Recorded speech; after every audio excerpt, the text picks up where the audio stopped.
sooner or later we'll nail it down. Or maybe not. Yeah. So what do you want to talk about today? I think this is a new segment. This isn't Sunday sermons. We could do a Sunday sermon. No? But I think this is a help you through history class. Or maybe history according to, I don't know, maybe a Tom TK? TK does history? TK does history right. I don't know about it. I don't know. I don't know. History by... So let's talk about Gettysburg since we live so close to Gettysburg. Yeah. And since you were the most requested tour guide of the entire family. Yeah, of the family. Yeah. Of the family. Well, listen, that's a lot of people. Well, true. I mean... True. We do have a lot of people in the family. Yeah. You're one of 7. I will start... What? I'm one of 24 cousins. I've never been requested. So you're up, kid. You want to do day 1? First, I've always been interested in the Battle of Gettysburg. I guess from a little kid, growing up around here, I remember the first time Mom and Dad took us to Devil's Den. You know, and back then, as a little kid, it's like I might as well have been standing in the Badlands of South Dakota because they were so massive at that time. And now they're not that massive, but they're just as important. They also preface this by saying that I was one of 100 people chosen to be in the movie Gettysburg, which was when they were filming it. It was still called Killer Angels, as that was the name of the book written by Michael Cera. And of course they filmed the cavalry part out real close to Cashtown on a farm out there. Gar Royer was the name of the owner of the farm at that time. And they filmed, that's where I would say 98% of all the cavalry shots were done.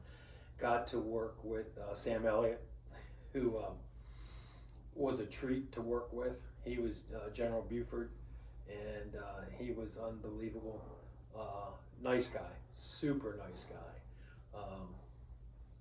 Before the film even started, I owned a farm very close to where all of the actors and everything was coming in, and all of the reenactors to sign up. It was a Ski Liberty, but I guess it was called Ski Liberty then, or whatever it was called. Ski Liberty. And they would get there, and one night I went riding my horse, and I'll just tell over there, just to, you know, it wasn't that far from the farm. There was this guy sitting at this picnic table, and he's sitting out there, and he's got this hat on. It's an old Marine kind of hat that's kind of one of them, has a brim all the way around it. And when I ride up to him, I think, I should know him. I really should. I've never heard this story. You never heard it? No, He kind of looks familiar, and he's reading, and he's sitting there reading, and I go up and say hi, and he says hi, and he stops, and we start talking, and he stands up, and he says, "I'm Tom Berenger." Oh my God. And I said, I introduced myself, I'm Tom Keilholtz, and so we started talking, and he says, he said, "Are you going to be part of the group tomorrow that teaches us generals or the people in the movie how to mount and dismount and everything with a saber, how you hook it up and all of that?" And couldn't believe I'm sitting on my horse talking to Tom Berenger, who again was unbelievably nice. And I learned one thing shooting that movie with the actors, especially with Sam Elliott, Tom Berenger. They're just like you and I, but they're talented. I mean, when you shoot a scene 4, 5, 6 times, and they do it spot on, the same intensity, the same thing, you think, I know why they get paid what they get paid. Yeah. But Tom Berenger, super nice guy. Sam Elliott was fantastic to work with. He would come over to the camp after we were done shooting because found out Sam Elliott wasn't a real big fan, or isn't a big fan of the Hollywood set. At that time, when we were doing the movie, his wife was in Montana. She was looking for, and he married, she's an actress. God, she was in this, let's say the second, what's her name? He married her. She was looking for a ranch because him and I were talking. I said, what are you going to do when you're done? He's, she's found these ranches for me to go look at. What struck me crazy, odd, was when we were talking, Sam and I were standing there watching the horses, and we're at this fence, and he goes, you know what strikes me about this place? And I'm thinking, what could possibly strike Sam Elliott? How green it is. I said, what? He said, yeah, how green it is. He said, everything's green around here. He said, I live in California. He said, everything's brown. He said, it's just brown. He says, everything around here is green. And I didn't realize it. It was the first time he had ever shot or been on the East Coast. Oh, I didn't know that. To like do a movie, and I'm thinking, wow. You learn all these things, but anyhow, with that said, was able to work on the movie set of Gettysburg. Tom Williams was the person who they hired to put together the cavalry unit. I was privileged enough to know Tom really well. Probably the best historian of U.S. cavalry in the world. And I'm not just kidding. And that's a whole nother story for another time, how he and I came to meet, but we became good friends. And the good thing about Tommy is he is a stickler on being historically accurate. So then we shot the movie. And now you want to talk about the first day. Yeah, and even the lead up, because I feel like, again, thank God Katie's not here. Katie quit after last week. She didn't. She's She didn't on quit, hiatus. but she's on a hiatus. She's taking a break. But Gettysburg, was anyone intending that Gettysburg would be the place where this? No. It's the Battle very of Gettysburg. happenstance? The Battle of Gettysburg was just happenstance. Okay. It just, nobody was planning to fight here. It wasn't a battle point. It wasn't anything. The Union Army basically had no real idea where the Confederates were at the time. Okay. The Confederates had crossed the Potomac River down at around Hancock, Maryland. They came across. Am I right? Is it Hancock? Williamsport. Let's get that right. Williamsport, Maryland. They crossed the river at Williamsport and used the mountains, that line of Blue Ridge Mountains, as a shield between them, which the Blue Ridge Mountains at that point sat to their east, and they moved up behind the Blue Ridge Mountains as a shield from the Confederate Army, or from the Union Army. And their intent was to go to Harrisburg. Their intent was to take, basically, if they could take the capital city of Harrisburg, which they would have, and hold it hostage, they had Washington. They were that far north that they knew they would basically throw the fear of God into the people in the Union, hold the city of Harrisburg hostage, and they would negotiate with the federal government for a peaceful, basically a victory. And who knows what would have come of that, but that was their intent. But then Gettysburg came along, and General Lee, who was basically out towards Cashtown, which is kind of just west of Gettysburg at the time, made the decision to stop his army because he had intel that there was some resistance, but light resistance in Gettysburg. There's a myth that everybody said, oh, they went to Gettysburg to look for shoes, and there's shoes. That was all myth. Okay. I don't even think there was a shoe factory one in Gettysburg. There were shoes to be had. For some reason, he made the decision to turn his army, and come east into Gettysburg. And not continue north to Harrisburg. Dick Ewell was already north. Dick Ewell with his corps, he was already, I don't know, exactly how many miles north. Mm-hmm. Dick Ewell was out front, and his corps was out front. He was knocking on the door of Harrisburg. Okay, because that's the intention. Yeah. Okay. And he's like almost there. Right. And he's told to stop, turn around, come back. Come back to Gettysburg. So, in the meantime, you have Buford and his cavalry trying to find the Confederate Army.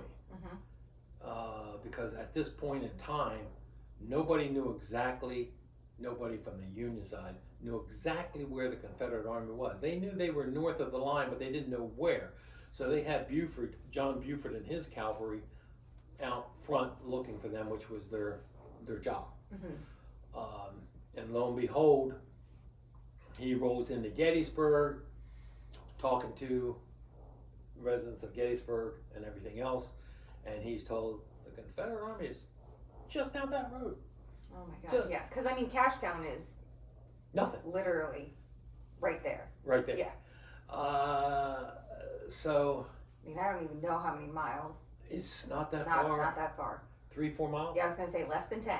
Less than 10. Oh, yes, it's less than 10. It's 3, maybe 5 miles out of Gettysburg. 5, yeah. But Buford was smart enough to realize that the Confederates were going to turn and they were going to come check it out, because apparently some scouts or something had spotted him, and he knew that they were going to come and just more or less check things out. Now, he was very intelligent, and he was an excellent cavalry commander, military commander, and he knew where the good ground, the high ground was in Gettysburg, which of course is Elm on Cemetery Ridge. So he moved his forces to the west of Gettysburg, Elm on Seminary Ridge, past the seminary, and line, and he knew they were going to be coming in from the road, the Cashtown Road. Yeah. The one thing, he only had his one cavalry corps, which So how many is that? Cause I want to say right about then he had right around 1,000 or less. Don't quote me on these numbers. Right. Okay. But at this point, it's Buford. Buford. He's the only one that's here. Okay, and where is everyone else? Close? The rest, huh? Not that close. John Reynolds was the closest. He was somewhere below Emmitsburg, I think, at the time, somewhere between Emmitsburg and Frederick. Okay. Might have been just north of and Frederick. And at this point, everybody's moving in this direction because they realize that the Confederates are attempting to cross north, and... Well, at this point in time, as soon as Buford located, or felt that he had located the main body of the Confederate Army, he immediately dispatches riders out to Reynolds and the rest of the Union Army that's coming up behind him, saying, here they are. Right. They're coming. Yeah. And they're going to be in Gettysburg, and you better get up here as soon as you can, because we're about to get our asses handed to us. And at this point in the war, realistically, the Union has not won any major victory, correct? No.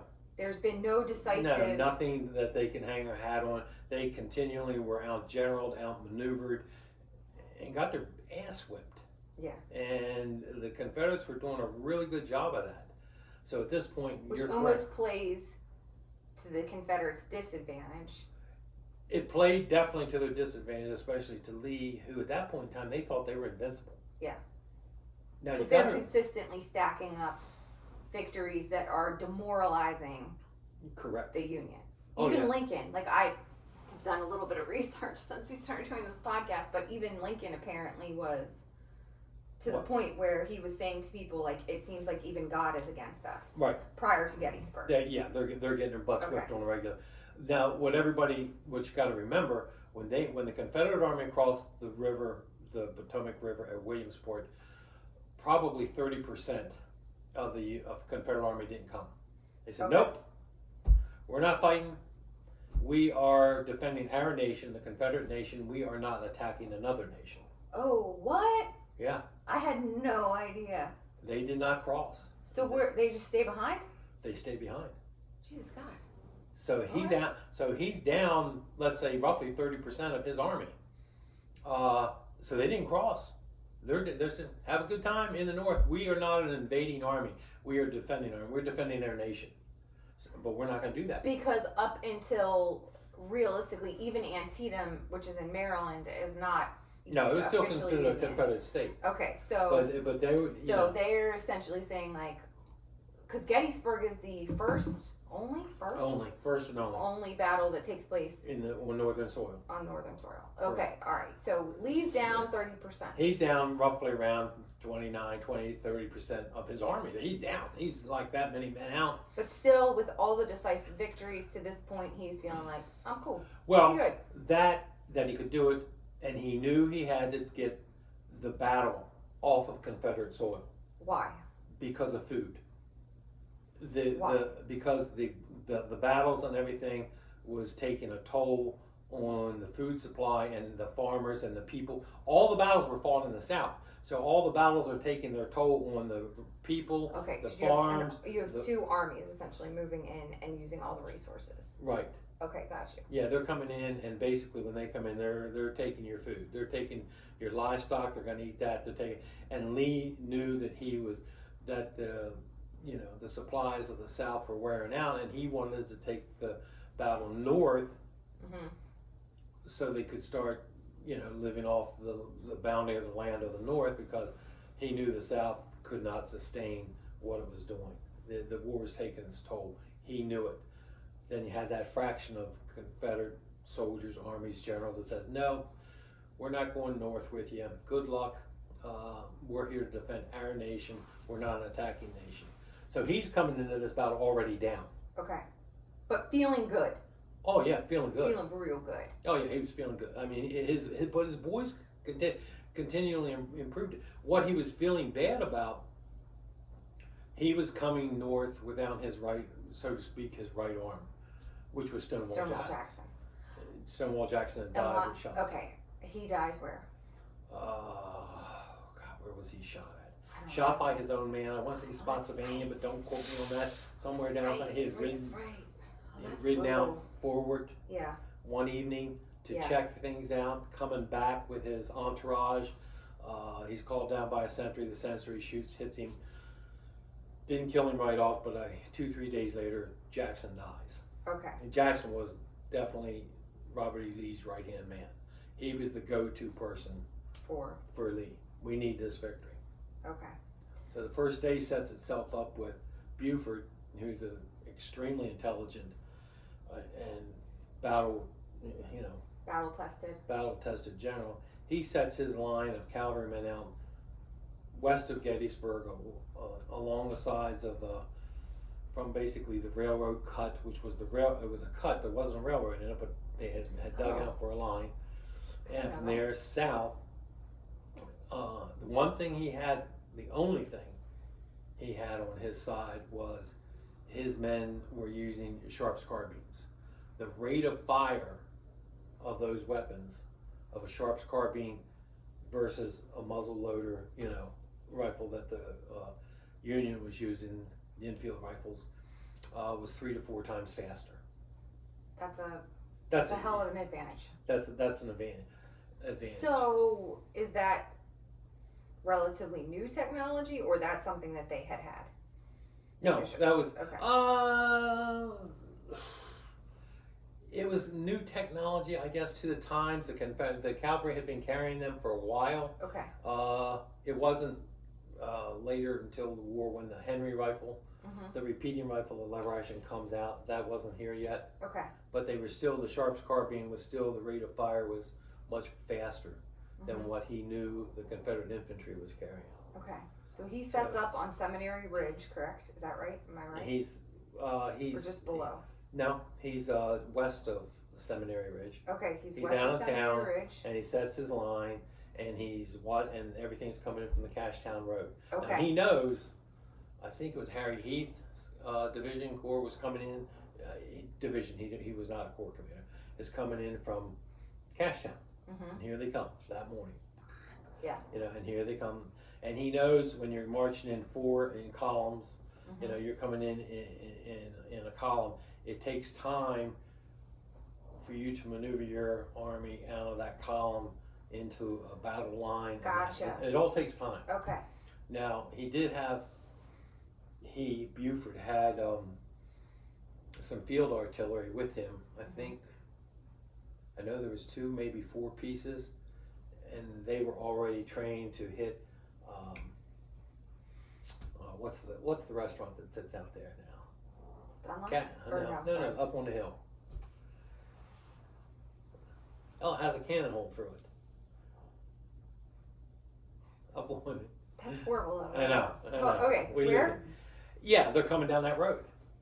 And so, of course, when the Confederate Army is coming down the road that morning, they're expecting to run into maybe a local militia, nothing big, you know, and all of a sudden they're coming down, they crest the hill, they're coming down the hill, and they're taking fire, which means they're taking losses, which means he instinctively acts as a combat commander, and he's deploying his men to either side in line, and now they're in it. When Lee just sent him into town, go check things out. Okay. So he's not anticipating that. No. This is going to be. Nobody was anticipating this to happen. Surprise, surprise. Yes. Surprise, it was surprise. a surprise. Okay. All right. So this is day 1. This is all day 1. Oh, yeah. Which is July in Gettysburg. Correct. This is July 1. 1st of July. And for those of you who have not experienced July in really Gettysburg in these mid-Atlantic states, it can get a little hot. It's hot, yeah. And it's humid. So, these poor guys. So, Buford has sent dispatches. He knows John's Reynolds Corps is below him to the south, and he goes to the cupola at the seminary, gets up in the cupola, and he's watching this all play out. He's watching this play out like a kid's watching a video game. Okay. He can see Yeah. the Confederate Army coming. He can see his men deployed. He can see that the Confederates are stretching out and coming along. And he keeps looking south. He's looking south. He's waiting for Buford. Where the hell is that corps? Where are they coming? Because he knows he can only hold so long. But he's smart enough to know if he can hold that line, or if he has to fall back, then he falls back into town. Then he's going to make the Confederates push them through town, and all this is buying time. Okay. It's all about time. He needs the Corps, Reynolds Corps, and everybody else coming up from the south to get there. So essentially, Buford's got the topography. Correct. He's got the lay of land. Correct. He can see big round top, little round top. He knows Everything's there's behind eventually high ground. It's going to end there. Yes. And he's smart enough to know he's that. just buying time at what appears to be the high ground. He's buying time. Okay.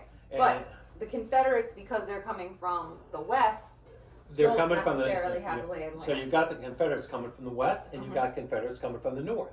Okay. Everybody's coming in at the exact opposite directions you think they would be coming in at. Yeah, it's totally true. Because Like the the Confederates Unions are coming up in the south and the east, like from Tawnytown to the east, and they're coming in this way. The Confederates they're north and from the west, so they're coming down, and so you've got Dick Ewell turning his arm around, coming in from the north. Mm-hmm.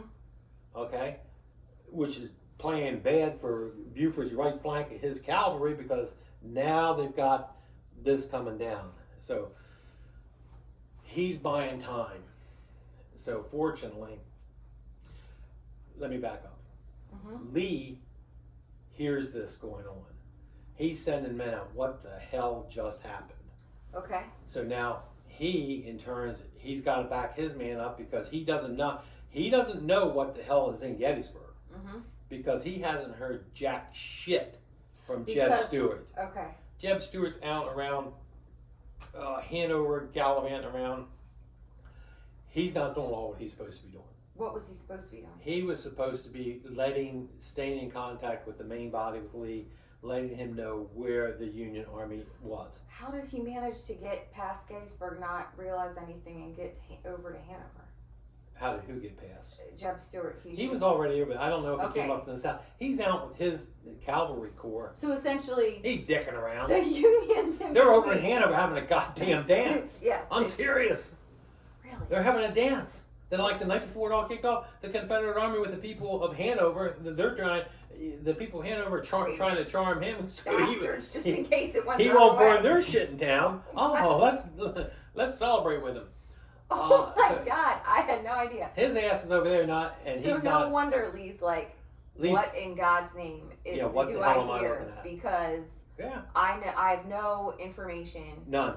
Didn't have a shred of evidence what he's looking at. Okay, so then he sends, you said, Heath over. He's coming from Cashtown. So he's just his ahead, division but he's not scouting because Jeff Stewart's out. He just said he's turned. Said you take your boys into Gettysburg, see what's going on. Thinking, as did Heath and everybody else, it's just local militia, this or that. Well, shit. Not thinking that I'm about to. Not thinking that they run Army. into the U.S. the Union cavalry. Yeah. Because they know once you run into the cavalry, it's not long before you're going to run into the main body of the army. Okay. So now Lee turns all of his forces, and they're coming east from Cashtown, basically into Gettysburg. Buford's, his butthole's puckering because he's hanging on by a thread. Yeah. And he's watching all of it. And he's watching all this play out. Then he finally sees here comes John Reynolds coming up with his corps, and he had held the line out at west of Gettysburg. And at this point, are they starting to fall back through town? Like, is this where you're starting to have? At this point, they're still at the ridge. No, at this point, Reynolds is able to start to deploy his army, filling in where. Okay, so Reynolds makes it. Reynolds makes it. Okay. Reynolds is a excellent. He probably should have been or would have been the next commander of the army, but Reynolds isn't on the battlefield 45 minutes when he's deploying. The army's coming up and he's talking to his generals and bop. Reynolds was from Lancaster and he knows this area. He knew it. Okay. So that helped him out too. So he also knows what. He knows the topography. He knows how this is going to play. Okay. So he's sending his men, where to reinforce, pull Buford's boys back out, put him in with regular infantry, put his artillery in. So this is all happening day one. This is all day one. Okay. Now, while this is going on, who do you have coming down from the north? But old Dick Ewell, here he comes with his corps. Okay. So now they're getting flanked from the right, coming down, and so Reynolds has to stretch his out. But like I said, Reynolds is only on the battlefield maybe half hour, 45 minutes. He takes a bullet to the back of the head. He's dead. Killed him right off the bat, which that's gonna set you back. That's not a great day. No, it's not a great day. It's a horrible day for him. But Reynolds had some very good commanders underneath of him. So what happens is you've got his corps stretched out, and you've got Lee coming in from the west. Okay, you've got him coming in from the west with pretty much most of the Confederate army. You got Dick Ewell coming down from the Harrisburg area, coming in from the north. So now you're being flanked. Okay, so now you're being flanked. So now they got to worry about their right flank and what's in front of them. And pray to God nothing from your left flank comes up. That's when they start getting pushed back, falling back through the town of Gettysburg.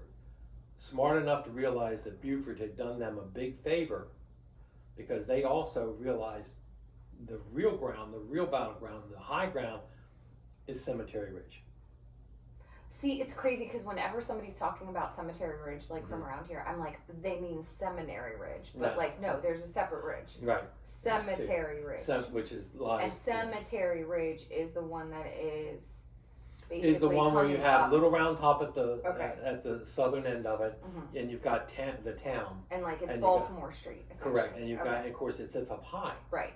Yes. So. Which there is still a cemetery Yeah. And that's why they called it Cemetery Ridge. I'll be honest with you, up until today, I thought everyone who was talking about it was totally wrong. I'd be like, you mean seminary? It's Cemetery Ridge. Cemetery Ridge. Okay, so first is Seminary Ridge, hold Seminary Ridge, fall back to Cemetery Ridge. Well, make them push you back through town. Okay. You're buying time. Because, of course, Reynolds Corps is only one corps. Right. He's looking at the entire Confederate Army, except minus Jeb Stuart's cavalry, because they don't know where he's at either. He's out pissing around. Okay. So they do, and by the end of the first day, the Confederate Army had successfully pushed the Union Army through town, and in the meantime, there's more divisions and corps coming up from the south, and they're building a line from the northern end of town around the hook up at the top, that high ground up there, all the way south. You run south of Cemetery Ridge to Little Round Top, and that line is made that evening. Now, Lee, knowing how and being told how the topography is, he knows that one of the keys to the Union position is the northern end of town. Okay. Okay. Yeah. Which is the high ground. Right. And he gives Dick Ewell a very kind of vague order of when basically generally you want us to take the high ground, and he said do what you think is best, or do your best discretion. If he gave that order to Stonewall Jackson, Stonewall Jackson would have interpreted it as take that son of a bitch at all cost. You got to take the high ground. Dick Ewell, not being the same person or as aggressive, I would say, leader as Jackson was, attacks and they're trying to take the high ground, but they're getting beaten back. The Union boys are doing real good for coming in and filling in, and so by nightfall, when night falls and basically the major part of the first day ends, Ewell hasn't taken the high ground on the northern end of the Confederate line. All evening long, they said that you could hear them, the Union Army, the boys in the Army, cutting timber, cutting logs. They're building a fortification around the northern end, anticipating an attack again. But now, and all evening long between the night of the first day to the beginning of the second day, you have Union regiments, divisions coming in, and they're filling in, and so is Lee getting word of that? Is Lee anticipating that essentially the entire Union Army is coming? He knows it's coming. So at this point, everyone knows. At this point, it's game on. Game on. At this point, it's Gettysburg. This will be the decisive victory that will either crush the souls of the Union, right, or it's going to make the Confederate. And honestly, I guess if you are Lee, you're not thinking that there's any other possibility other than that. No, because history has taught you that you'll be fine. Right. And that the Union can't seem to get it together. Couldn't seem to get it together. Hadn't gotten it together till this point. And you've just essentially, do they have any working knowledge that Reynolds has taken a bullet to the head 45 minutes to I don't know when they found out. Okay, but essentially the Union's commander after day one has been killed. Correct. How does that work then? If he's killed, there's a next I don't know. I don't think it's a voting process. Right. I don't know. Because then I guess the next senior general took over, which would have been George Meade. Okay. Meade comes in, and at some point in time, maybe they telegraphed back to D.C. that Reynolds was killed, and maybe Lincoln. I don't know. Or Stanton. But all I know is in the middle of the night, sometime between the first and second day, Meade was he was appointed the commanding general. Promotion. That's a field promotion. Field promotion. Yep, that's your field promotion. Now you're commander. Duck those bullets if you can. So Meade is the general. Okay. He's the commanding general, and he meets with all his staff. And at this point, skirmishes are taking place in town, or town's over with. The battle. Day one is town. Day one is the town. Okay. Day one is the battle, and everything took place in the town. Jennie Wade bites it. We'll get into that. We'll bring several family members. We've got working theories. Anyhow, Jennie Wade. The whole myth of Jennie Wade is. Yeah. Does anybody honestly think Jennie Wade was in her kitchen making bread for the entire Union Army? Are you bullshitting me? I mean, that's the myth. Somebody's trying to push it. Oh, she took a bullet because she was, she was making bread, for the Union Army. Bullshit. You're not making bread for 150,000 men. I don't know what she was doing in her kitchen. She might have been heating something up, but it wasn't bread. Okay, so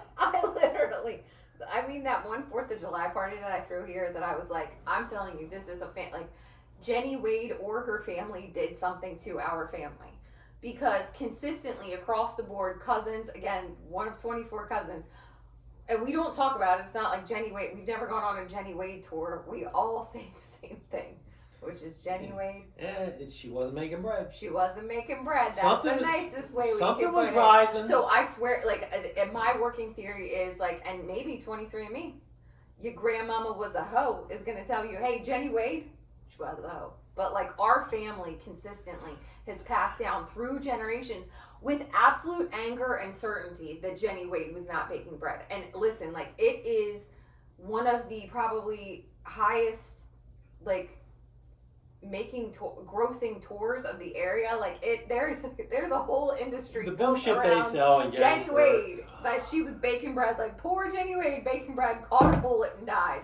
Bull. I'll tell you this, that's not what our family believes. And that was before, it was fun to think anything. That was before conspiracy theories were cool. Our family was sitting by the pool.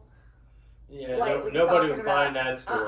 Not in our family, at least. I mean, several other people have bought that story, but there's one family.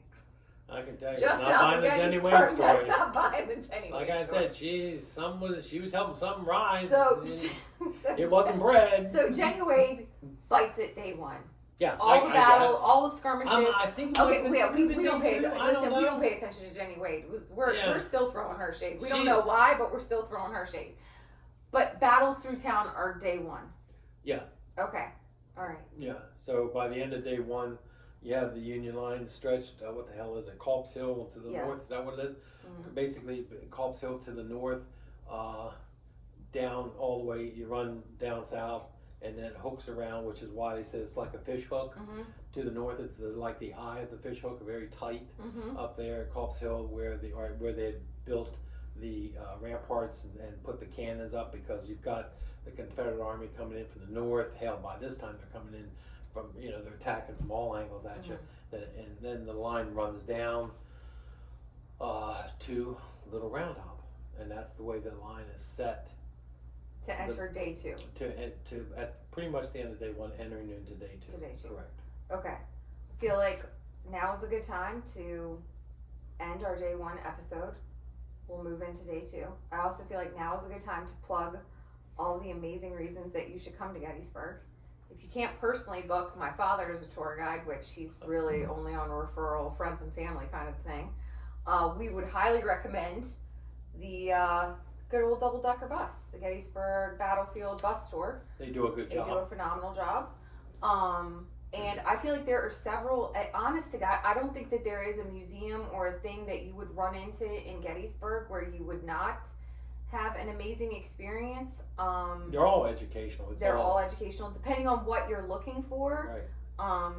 As a mom with small kids, there is a children's museum, the Children of 1863, which I think is on Steinway Avenue or Baltimore Street. It's coming right out of town. They do a phenomenal job of an interactive museum that children can go in and kind of experience what it was like to be a child of Gettysburg and give them several different roles. So that's a really good thing. They even get to wrap up a wounded war vet, so that is my children's favorite part.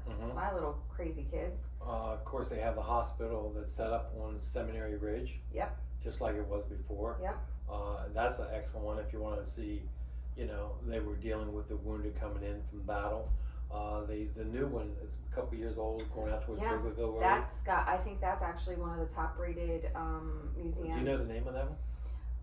God, that is horrible. We'll have it for the Day 2 podcast. We'll be able to plug it in the Day 2 podcast. The visitor center, but that one is really phenomenal. Phenomenal. It's a smaller museum, but they have a room you go into, and it's like you're sitting in the room. First day of battle. Yeah. And as you're sitting in the room, it's shaking and you hear the noise going outside. The cannon fire shakes the place, and then bullets start coming through the room that you're sitting in. Yeah, I mean, it's incredible. It is excellent. It really, really makes you feel what it's like. Yeah. For the people, what it was like for the people living in Gettysburg at that time. Yeah. I feel like, again, you're not really, realistically, you're not going to run into a bad museum in Gettysburg. No, there's too much competition. There's too much competition in Gettysburg if you do something wrong. Yeah. Even just the visitor center, which of course you don't have to pay for, where the diorama is, correct? I don't think you have to pay. No, I don't think so. But that's an amazing, good first place to kind of start and get your lay of the land. And again, there's just there are not going to be bad museums. There's still the Wax Museum, which is phenomenal. That was, I feel like, a highlight of our childhood. So yeah, but yeah, we would recommend all the museums. And great restaurants. Yeah, great restaurants. Good, phenomenal some really food. Good restaurants. Phenomenal food. It's a phenomenal place to come. I think, again, the Gettysburg is realistically built around catering to, people coming in. We love to share. I think the thing about the residents that you'll find here are that, there's a lot going on no matter what time of year. It doesn't necessarily have to be Civil War related, but we love the area. You go to Gettysburg College football games. Yeah. Phenomenal area. Lots of fun, but that ends day 1, and we will get day 2 started and get through day 2. Okay. And maybe we'll get through day 3. Maybe we'll give you all your history lessons. We don't know. Maybe. Wonder how long this one took. Yeah, we'll see. Why don't you check? Yeah.